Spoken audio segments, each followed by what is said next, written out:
안녕하십니까, 정마입니다.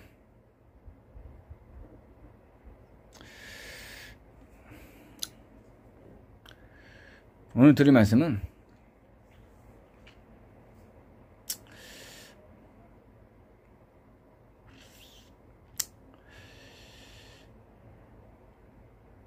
어떤 소설 속의 한 인간에 대해서입니다.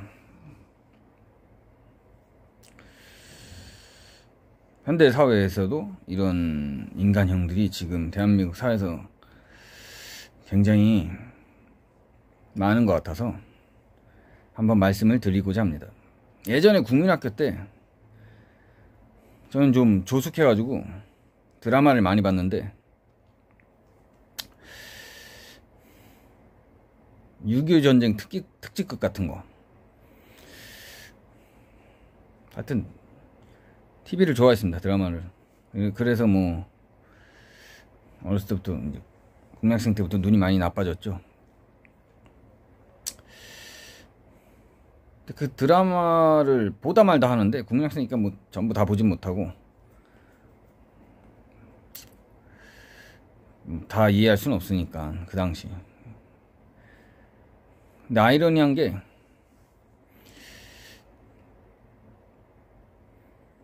그 드라마를 보고 나서 나중에 성인이 돼서 소설을 하나 읽었는데 그 소설 속의 내용이랑 똑같은 겁니다.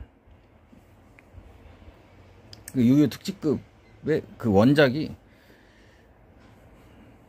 어느 소설가의 작품이었죠.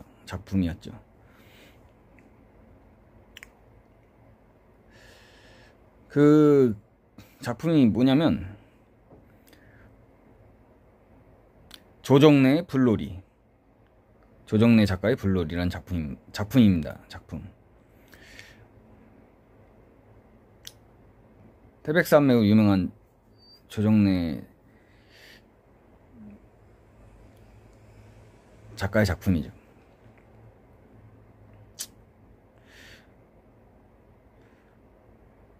제가 볼 때 저도 태백산맥을 읽었는데 태백산맥은 너무나 한쪽으로 너무 편향된 것 같아서 직접적으로 그 당시 시대를 조망하지만 너무 편향된다는 느낌을 많이 받았습니다.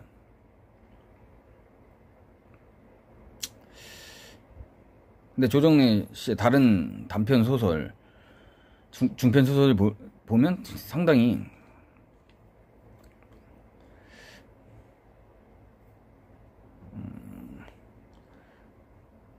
제 개인적으로 좋은 작품들이 많았습니다. 태백산맥은 너무 좌파 편향적으로 쓰신 것 같아서 좀 별로 제가 좋아하진 않았습니다. 근데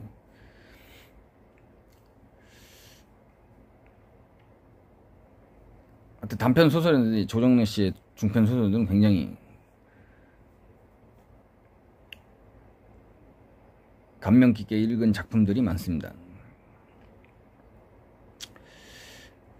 6.25 전쟁을 형상화했다든지 아니면 근대화를 비판적으로 근대화를 조망한다든지 하는 작품들, 각설하고 이 작품은 좀 그렇습니다. 이 작품 줄거리는 간단해요.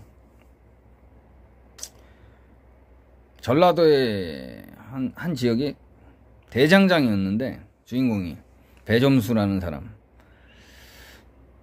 소설 속 주인공이 대장장인데 1940년대 시골 마을에서 대장장이라면 굉장히 하층민입니다. 전라도도 그렇고 타 지역도 그렇겠지만 굉장히 천대를 받더라고요. 그 소설 속에서 어렸을 때부터 원한이 사무친 겁니다. 그 지역 양반에 대해서. 신씨 집안이죠. 그 소설 속에서는 그 대상이.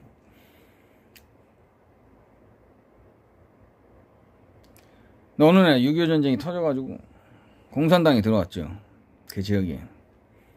아, 그러면서 공산당 간부가 배점수 그 대장장이를 보고 너는 그동안 착취받아왔다. 너는 이제부터 역사의 주체다. 하면서 완장을 딱 채워줍니다. 그러면서 무소불위의 권한을 갖는 거죠. 혁명을 해야 된다. 이제 우리는 역사를 발전시키고 민족을 해방하기 위해서 혁명을 해야 된다. 배점수 동무가 그 혁명의 천병이 돼야 한다. 이렇게 공산당 간부가 그렇게 바람을 넣고 권력을 주는 거죠.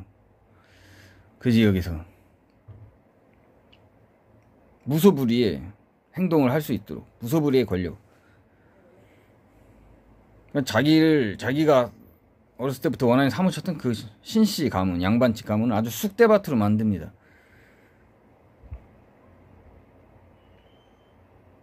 처단하고 막. 그때 잘 오래전 기억이 나는데 그 소설 속에서는 한 32명을 처단했나 그래요. 죽창으로. 자기 여동생이랑 그 마을에서 처단하고, 자기가 넘보지도 못했던 양반집 여성을 겁탈하고 막 이런 과정들이 실감나게 그려지죠. 그 소설 속에서. 이게 이 작품 6.25 특집극에서도 많이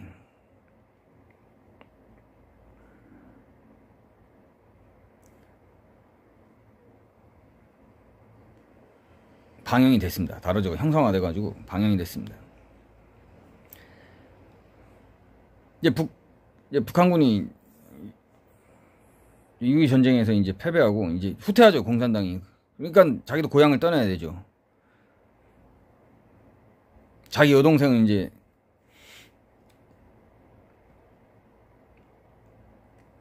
인민위원회 그 당시 그 마을에 여성위원장을 했던가 하여튼 그래가지고 그 여자도 많은 사람을 죽였기 때문에 잡혀가지고 처형당하죠.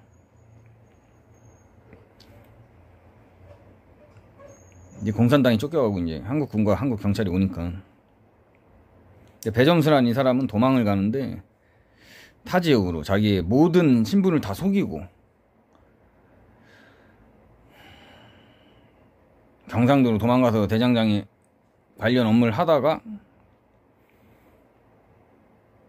우여곡절 끝에 사업이 성공해가지고 큰 부자가 됩니다. 또 결혼도 하고 한 중견 사업체 사장이 되고, 자기 성함도 바꾸고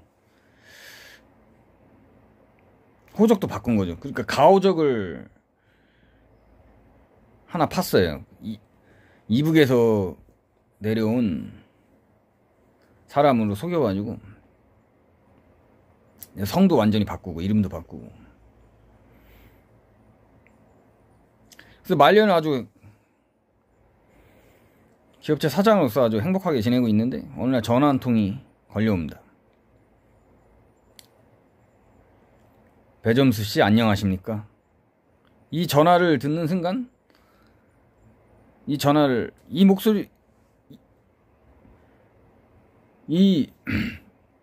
받는 순간 얼어붙는 겁니다. 배점수는 충격받는 거죠. 자기 자신이 예전에 진짜 이름이 타인으로부터 전화를 통해서 들려받았대요.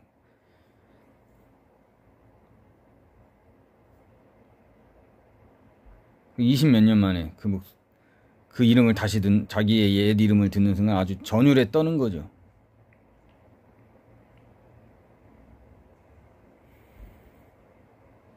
정신적 충격 속에 계속 살아가는 거죠.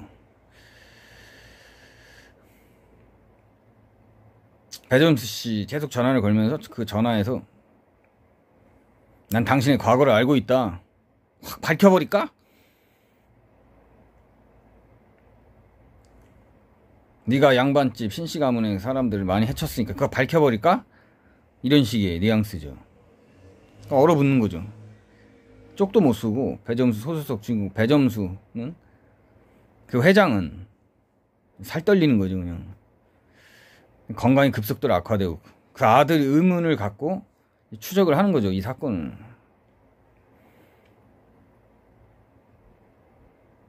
자기 아버지는 이제 이북에서 6.25 전쟁 때 피난 온 실향민인 줄 알았는데 전라도 한 지역에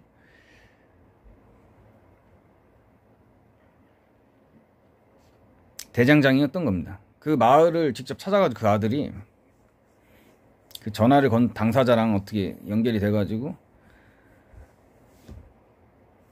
그 고향에 가봐라, 그 전화 건 사람이. 그럼 당신 아버지의 진정한 모습을 발견할 수 있을 것이다. 그 고향에 가면서 추적하는데 자기 아버지의 이제 본 모습을 알아가는 거였죠, 소설 내용이. 예전에 공산당 앞잡이였고 많은 사람을 죽였고 나쁜 짓을 많이 했다. 그 전화를 건 사람이 배점수가 겁탈했던 양반과 여성의 아들입니다.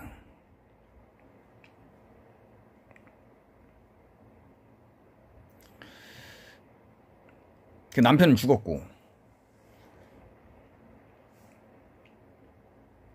배점수 그 공산당 배점수랑 공산당 앞잡이들한테 죽었고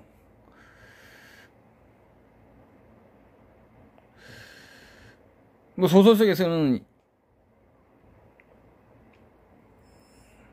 그 배점수에게 겁탈 당하기 전에 이미 태기가 있었다 막 이런 게 쓰여 있던 걸로 기억합니다. 근데 드라마에서는 막 이제 그런 진짜 배점수의 씨앗이다. 배정수는 더 충격받는 거죠. 넌 내 새끼일지도 모른다. 넌 내 새끼일 수도 있다. 그러니까 자기 아들일지도 모르는 사람한테 협박을 받는 겁니다. 나중에 세월이 지나가지고 자기가 6.25 전쟁 때 했던 행적으로 인해서.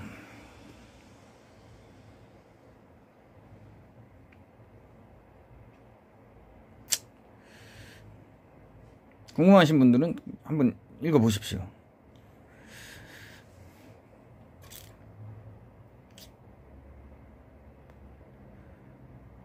그러니까 지금 시대도 마찬가지예요. 자기가 못 먹고 못 살았다고 자기가 부자들한테나 뭐 누구 부잣집 애한테 뭐 원한이 사무쳐가지고 어떤 정치 세력에 선동당해서 이용당해서 한판의 광란의 잔치를 펼쳐서 자기 원한을 막 이렇게 배점수 식으로 갚는다면 결국 자기 자신한테도 부메랑으로 돌아오는 거죠. 과거 중국의 문화대혁명도 그렇지 않습니까? 중학교 고등학교 애들이 뭘 한다고 정치에 뛰어듭니까? 다 선동당하는 거지. 마오쩌둥이 자기 권력을 다시 되찾기 위해서 공산당 내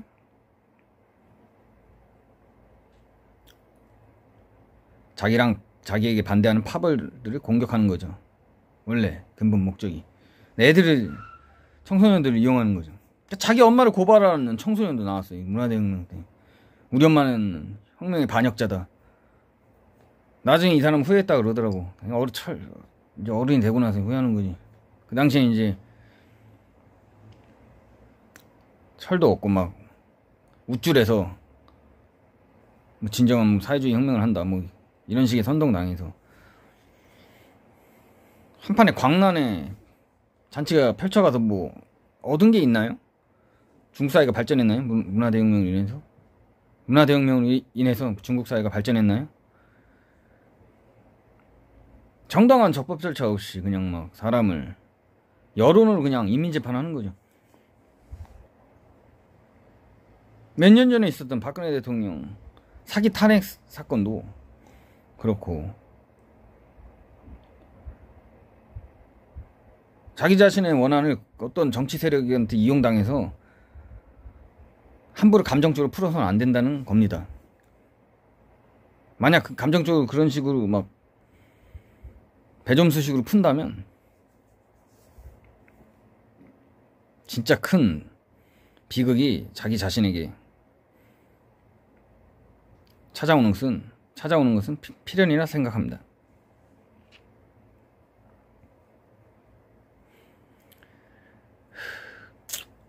어려운 때일수록, 살기 힘들수록 객관적으로 삶을 조망해야 하고 균형 잡힌 시각을 가지도록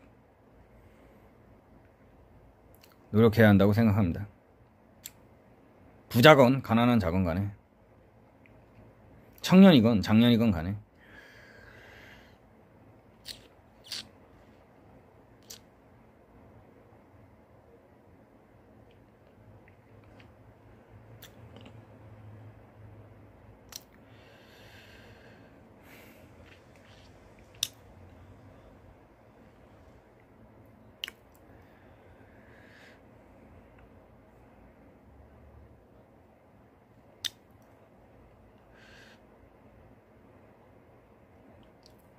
중국의 문화대혁명 같은 광풍에 휩쓸리지 않으려면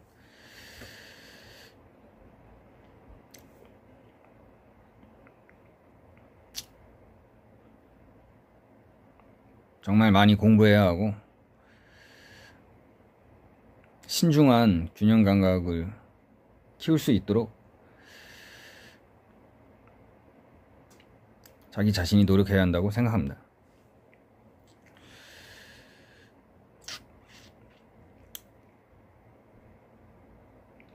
그래야 또다시 박근혜 대통령 사기 탄핵 사건 같은 또 다른 그런 비극이 재현되는 것을 막을 수 있다고 생각합니다. 오늘 두서 없이 그냥 주저리 한번 말씀을 드렸습니다. 오늘 시청해 주셔서 감사합니다. 감사합니다.